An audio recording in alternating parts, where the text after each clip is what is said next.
Nani genre మార్చారు. అంతేకాదు కథల ఎంపికలో తన రూట్ కూడా మార్చారు. ఇప్పటివరకు ఫ్యామిలీ కథలు, లవ్ స్టోరీస్ చేస్తూ వచ్చారు. కానీ సరిపోదా శనివారం మూవీ నుంచి ఆయన మాస్ టర్న్ తీసుకున్నారు.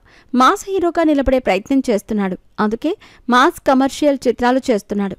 ఈ క్రమంలో తాజాగా ఆయన హిట్ 3 మూవీతో వస్తున్నారు. మే 1న ఈ చిత్రం విడుదల కాబోతోంది. తాజాగా హిట్ 3 ట్రైలర్ విడుదలైంది. మరి ఈ ట్రైలర్ ఎలా ఉంది, ఇందులో ఏం చూపించారు, అసలు విలన్ ఏంటి అనేది ఆసక్తికరంగా మారింది. నాని హీరోగా, శ్రీనిధి శెట్టి హీరోయిన్గా, శైలేష్ కులను దర్శకత్వంలో రూపొందిన హిట్ 3 ట్రైలర్ సోమవారం విడుదలైంది. ఇది ఆద్యంతం ఆకట్టుకుంటుంది. అదే సమయంలో ట్రైలర్లో కొన్ని ఆసక్తికర విషయాలున్నాయి. అదే సమయంలో కొన్ని సస్పెన్స్ కూడా క్రియేట్ చేసే ఎలిమెంట్లున్నాయి. ట్రైలర్ చాలా బోల్డ్గా, అత్యంత హింసాత్మకంగా ఉంది. ఇందులో నాని అర్జున్ సర్కార్గా నటించాడు.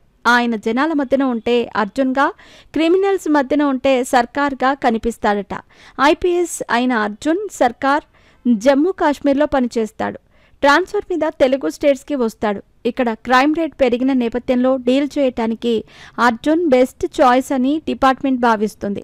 రాష్ట్రంలో చిన్నపిల్లల కిడ్నాప్లు ఎక్కువగా జరుగుతున్న నేపథ్యంలో దాన్ని కట్టడి చేసే బాధ్యత అర్జున్కి అప్పగిస్తుంది పోలీస్ శాఖ. ఒక చిన్నారి కిడ్నాప్ అవుతుంది. అంతటి చిన్నపిల్లని కిడ్నాప్ చేసి ఏం చేస్తారని ఒక మహిళ పోలీస్ స్టేషన్కి వచ్చి ఆవేదన వ్యక్తం చేస్తుంది. క్రిమినల్స్ పోలీస్ సెల్లో అయినా ఉండాలి, లేదంటే 6 ఫీట్ల భూమిలోనైనా ఉండాలని బలంగా కోరుకునే వ్యక్తి అర్జున్. బిహేవియర్ కరెక్షన్ కానీ ఏ క్రిమినల్ కూడా సమాజంలో తిరగటానికి లేదని చెబుతాడు. పాప కిడ్నాప్ అయ్యిందని ఒక మహిళ చెబుతుంది. క్రిమినల్ పోలికలు చెబుతుంది. ఇంతలో ఆపదలో ఉన్న వారిని కాపాడటానికి యోధుడు ప్రవేశిస్తాడనే శ్లోకాలు వినిపిస్తాయి. ఆ టైంలోనే నాని ఎంట్రీ ఇస్తాడు. ఒక్క ప్రాణం కాపాడటానికి ఎన్ని రాత్రులు కష్టపడతాడో ఆయనకు మాత్రమే తెలుస్తుందనే శ్లోకం వినిపిస్తుంది. ఇక వరుసగా నాని అర్జున్ సర్కార్గా క్రిమినల్స్పై విరుచుకుపడుతూ ఉంటాడు. మరోవైపు హీరోయిన్ శ్రీనిధి శెట్టితో లవ్ ట్రాక్ చూపిస్తారు. ఆమె నానికి ఎలివేషన్ ఇస్తుంది. ఆయన గురించి చెప్పే ప్రయత్నం చేస్తుంది. మనిషి క్రాస్ చేయలేని లైన్ ఒకటి ఉంటుందని, ఈరోజు రాత్రి ఆ లైన్ని క్రాస్ చేయాలని విలన్లకి వాళ్ల పెద్ద హితబోధ చెబుతున్నట్టుగా వాయిస్ వస్తుంది. నిగ్రహంతోనే ధర్మ సంస్థాపన వైపు అడుగు వేయగలరనే శ్లోకం వినిపిస్తుంది. అమ్మ దగ్గర పెరగలేదు కదా నువ్వు అని హీరోయిన్ అంటే, ఇక్కడ నువ్వు సర్వైవ్ కాలేవు అని లేడీ విలన్ అంటుంది.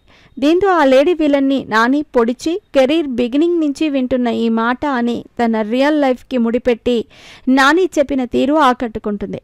అనంతరం నాని మరింత హింసాత్మకంగా మారిపోయారు. విలన్లని ఊచకోత కోస్తూ ఉంటాడు. తనలోని మరో కోణం చూపించారు. మార్కో, యానిమల్ సినిమాలను తలపించేలా ఆయా సన్నివేశాలున్నాయి. ఫినిషింగ్ టచ్ అదిరిపోయింది. బ్లడ్ బాత్ని తలపించేలా ఉంటుంది. అయితే ఇందులో విలన్ ఎవరు అనేది మిస్టరీగా ఉంది. హిట్ మూవీలో విలన్ ఎవరు అనేది క్లైమాక్స్లో చూపిస్తారు. కానీ ఇందులో విలన్ని ముందే చూపించారా అనే డౌట్ కనిపిస్తుంది. ప్రారంభంలో విలన్ గురించి చెబుతూ ఉండగా నానినే చూపించారు. పైగా ఆయన జైల్లో ఉన్నట్టుగా కనిపిస్తుంది. బిక్కుబిక్కుగా ఉన్నాడు. చూడపోతుంటే నానినే ఈ హత్యలకు కారణమనే డౌట్ వచ్చేలా ఆయా సన్నివేశాలున్నాయి. మరి ఇందులో నిజమెంత అనేది తెలియాల్సి ఉంది. కానీ చివర్లో ఒక సర్ప్రైజింగ్ క్యారెక్టర్ ఉండబోతోందని తెలుస్తుంది. అదేంటనేది సినిమా చూస్తేనే తెలుస్తుంది.